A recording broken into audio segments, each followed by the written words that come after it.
नमस्कार।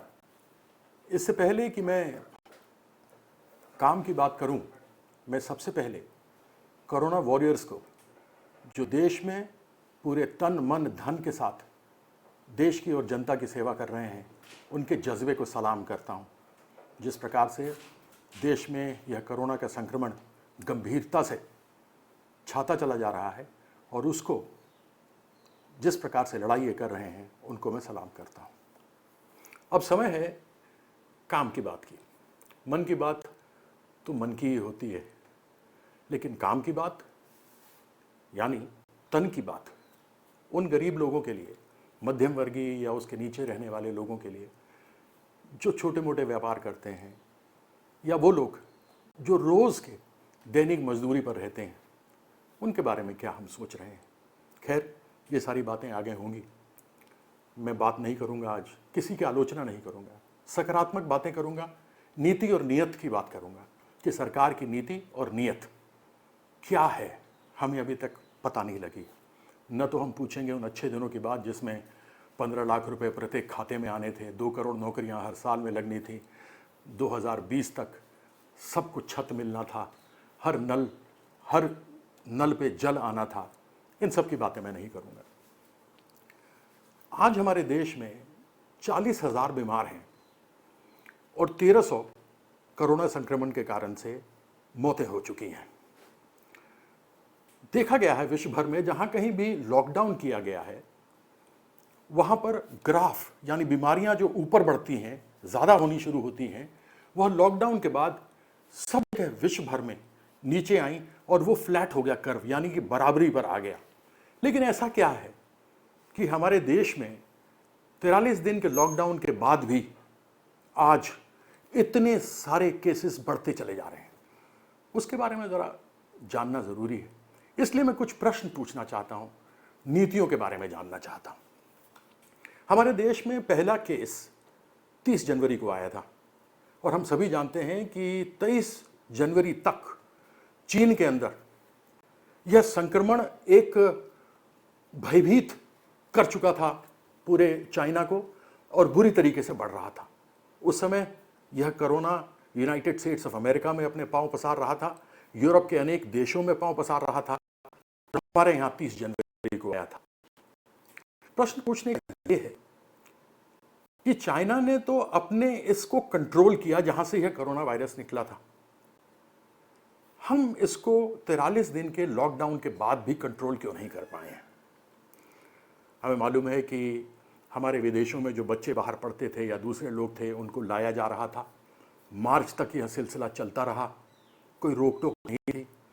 और सच मायने में पूछा जाए, जब शुरू में यह लोग आ रहे थे तो उनके ऊपर जो सही रूप से जांच होनी चाहिए थी, वह जांच नहीं हुई थी। लोग आते गए, एयरलिफ्ट होते गए और आज परिस्थिति हमारे सामने है। अब कई बार, जो कि मैं बिहार से हूँ, वहाँ से 3 बार सांसद रहा हुआ हूँ, मुझे मालूम है कि बहुत सारे हमारे मित्र यूपी के भी हैं, और क्योंकि देश के लिए क्रिकेट खेला और 1983 में विश्व कप जीत कर लेकर आया था, तो पूरे देश भर से और विदेशों से भी लोगों से बातचीत होती रहती है। सब पूछते हैं। मेरे पास ही आपको बताऊं, एक व्हाट्सएप पर मैसेज आया था।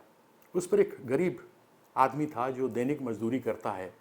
उसने मुझे लिखा था कि अच्छे दिन कब आएंगे।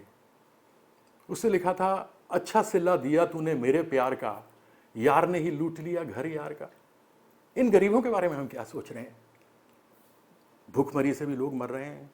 बेचारे गरीब पैसा रोज कमा नहीं पा रहे। जो थोड़ा बहुत कमाते थे, खाते थे, बचाकर अपने घर, अपने बच्चों को भेजते थे, अपने बूढ़े माँ बाप को भेजते थे, आज असहाय पड़े हुए हैं। सैकड़ों फ़ोन रोज़ आते हैं। मैंने हेल्पलाइन शुरू किया हुआ है, उसके माध्यम से कहते हैं हम घर कब वापस जाएंगे। उनका कहना है कि आप विदेशों से जो लोग पैसा खर्च कर बाहर पढ़ने जा सकते हैं, घूमने जा सकते हैं, उनको तो मुफ्त में ला सकते हैं। हमारे लिए ट्रेनें हमारे देश में क्यों नहीं चल सकती? ऐसे कोसों, हज़ारों कोस दूर जो लोग मजदूर देश के कोने कोने में बसे हैं, वह ये जानना चाहते हैं कि हम कब घर वापस जाएंगे। ट्रेनें भी नहीं शुरू हो रही, हुई तो वो भी नाम मात्र, और वह भी गरीब आदमी जो रोज़ कमाता था, जो आज कंगला हो गया है, उसके पास पैसा नहीं है और ट्रेन की टिकटों के पैसे लिए जा रहे हैं।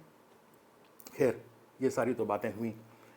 लेकिन 30 जनवरी को आया, हमने उसके बारे में कुछ नहीं सोचा, और उसके बाद my brother, my friend Donald Trump Hindustan आ रहे हैं। यानी मेरे दोस्त, मेरे मित्र, मेरे भाई डोनाल्ड ट्रंप भारत की यात्रा पर आ रहे हैं। वह भारत की यात्रा पर आए, गुजरात में लाखों लोग सड़क के दोनों तरफ खड़े हुए। हाँ, ये जान लीजिए कि सबसे ज़्यादा कोरोना का केस महाराष्ट्र के बाद अगर कहीं है तो गुजरात में ही है। वह वहाँ पर आए, उनका आवभगत हुआ, ट्रंप की सेवा हुई। ट्रंप की सेवा की, मेवा क्या मिला? धमकी, अगर क्लोरोक्विन तुमने हमारे देश में नहीं दिया तो हम इसका रिटेलिएशन, इसका बदला ज़रूर लेंगे। तो हमने क्लोरोक्विन दिया।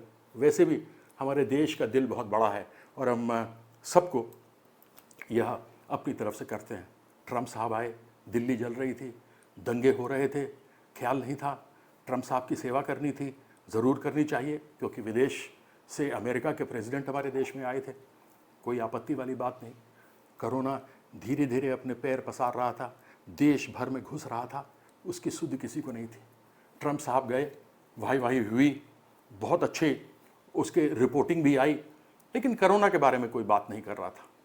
तब हमने सोचा कि शायद कोरोना को लेकर कुछ न कुछ गंभीर होगी सरकार। मुझे समझ नहीं है इस समय क्या नीति थी, लेकिन तभी 3 सप्ताह यानी 21 दिन बर्बाद कर दिए गए। किस में? वो बर्बाद तो देश की जनता के लिए किए गए, लेकिन 21 दिन का फायदा उठाया मध्य प्रदेश में कमलनाथ की सरकार को गिराने में वह समय लगाया गया। अरे कोरोना है तो रहने दो ना, जाए भाड़ में, क्या फर्क पड़ता है। अभी तो सरकार की पिपासा और लालच जो है उसको हमें पूरा करना है। और क्या हुआ? 21 दिन उसमें चले गए।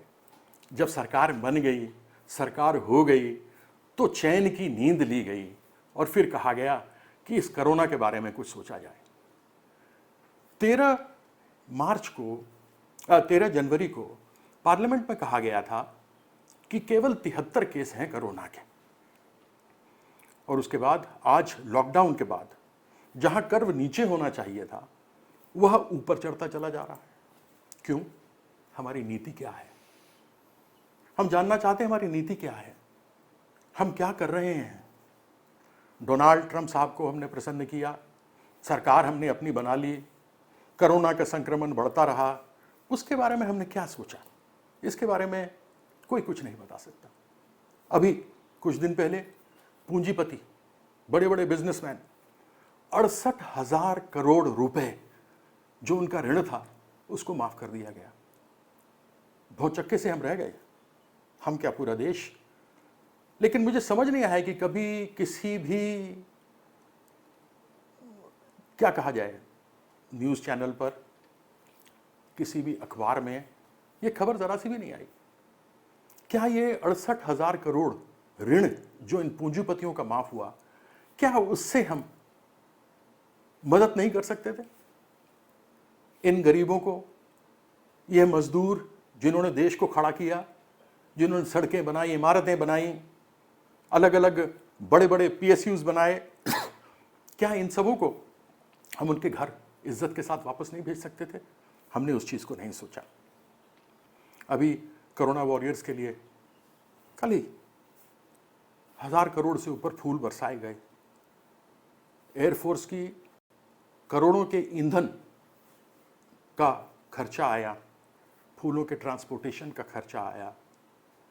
क्या ये कोरोना से लड़ाई खत्म होने के बाद यह कोरोना वॉरियर्स को हम सही तरीके से 1000 या 10,000 करोड़ के फूल बरसा सकते थे? लेकिन पैसा उसमें भी चला गया। किसी ने ये नहीं सोचा कि देश के अंदर किस प्रकार से हम इसको खत्म करने की हमारी नीति क्या है। अब समझ नहीं आता कि क्या होगा। करोड़ों नौकरियां गई, छोटे मध्यम लघु उद्योग खत्म हो गए, ट्रैवल, टूरिज्म, एयरलाइन, होटल सब खत्म हो गए। इसको कैसे हम वापस पटरी पर लाएंगे? क्या हमें बताने का प्रयास किया गया है कि क्या होगा? क्या केवल मन की बात से बात हो जाएगी या कभी काम की बात भी होगी? काम की बात में बहुत सारी चीजें बताई जा सकती हैं। मुझे तो कई बार, मैंने जब ग्रुप ऑफ मिनिस्टर्स की मीटिंग देखता था तो उसमें देखता था कि जब एनएसए देश में लग जाता है, नेशनल सिक्योरिटी एक्ट लग जाती है, तो गृह मंत्री यानी होम मिनिस्टर आगे खड़े हो जाते हैं। लेकिन 3-3 बार मीटिंग में, प्रधानमंत्री जी के मीटिंग ग्रुप ऑफ मिनिस्टर्स में, उनको नहीं देखा गया। क्यों? क्या कोई खास बात है? क्या रक्षा मंत्री और गृह मंत्री के बीच नहीं बनती? ये सारी बातें सामने तो आती हैं, उजागर नहीं होती, लेकिन जानकारी में तो लोगों की आ जाती है जो करना चाहते हैं। तो हमारा यही प्रश्न है कि क्या है आगे देश, कैसे, किस तरीके से चलेगा, इन करोड़ों नौकरियों का क्या होगा। 7,000 करोड़ पीएम केयर्स फंड में आए, बड़ी खुशी है जिन लोगों ने इसमें योगदान दिया, लेकिन कोई जानता नहीं कि इस पैसे का हुआ क्या। इसको सीएजी ऑडिट नहीं कर सकती, इस पर आरटीआई नहीं पूछा जा सकता, इसके पैसे कहां और कैसे लगेंगे उसके नियम भी नहीं मालूम। हम सब अंधकार में हैं। इसलिए यह देश की जनता को जानना आवश्यक है कि उस पैसे का हो क्या रहा है। फजूल खर्ची, पूंजीपतियों के पैसे माफ करना, कोरोना के ऊपर ध्यान नहीं देना, विलंब करना, ऐसा क्यों? यह मैं आदरणीय प्रधानमंत्री जी से जानना चाहूँगा। मेरे बड़े भाई हैं, मेरे उनसे बड़े अच्छे मधुर संबंध रहे हैं, इसलिए मैं उनसे जानना चाहूँगा कि ऐसा क्यों। और अंत में मेरे कुछ प्रश्न हैं जो मैं पूछना चाहता हूँ और आशा करता हूँ कि कभी न कभी किसी फोरम से आप ज़रूर जवाब देंगे। देश की अर्थव्यवस्था को वापस पटरी पर लाने की क्या योजना है जिससे $5 ट्रिलियन का सपना पूरा हो सके? दूसरा, कोरोना से लड़ने के लिए लॉन्ग टर्म योजना क्या है? तीसरा, वित्त मंत्री चाइना से आ रहे सामान को रोकने और मेक इन इंडिया को बढ़ावा देने के लिए क्या कदम उठा रही हैं? सर्विस सेक्टर को पटरी पर लाने के लिए पीएम के पास क्या योजना है? और अभी तक की निशब्द नीतियां, मैं पूरे विश्वास के साथ कह सकता हूं कि भारत को आत्महत्या के हॉटस्पॉट बना देगी। मेरे इन प्रश्नों का जवाब जरूर किसी न किसी फोरम से देंगे, मैं ऐसी आशा रखता हूं। आपसे इसी तरह से लगातार संपर्क में प्रत्येक सप्ताह रहूंगा। मैं आशा करता हूं आपको मेरी बातों में ज़रूर ऐसे कुछ प्रश्न मिले होंगे जो आप भी जानना चाहते होंगे। बहुत बहुत धन्यवाद। नमस्कार।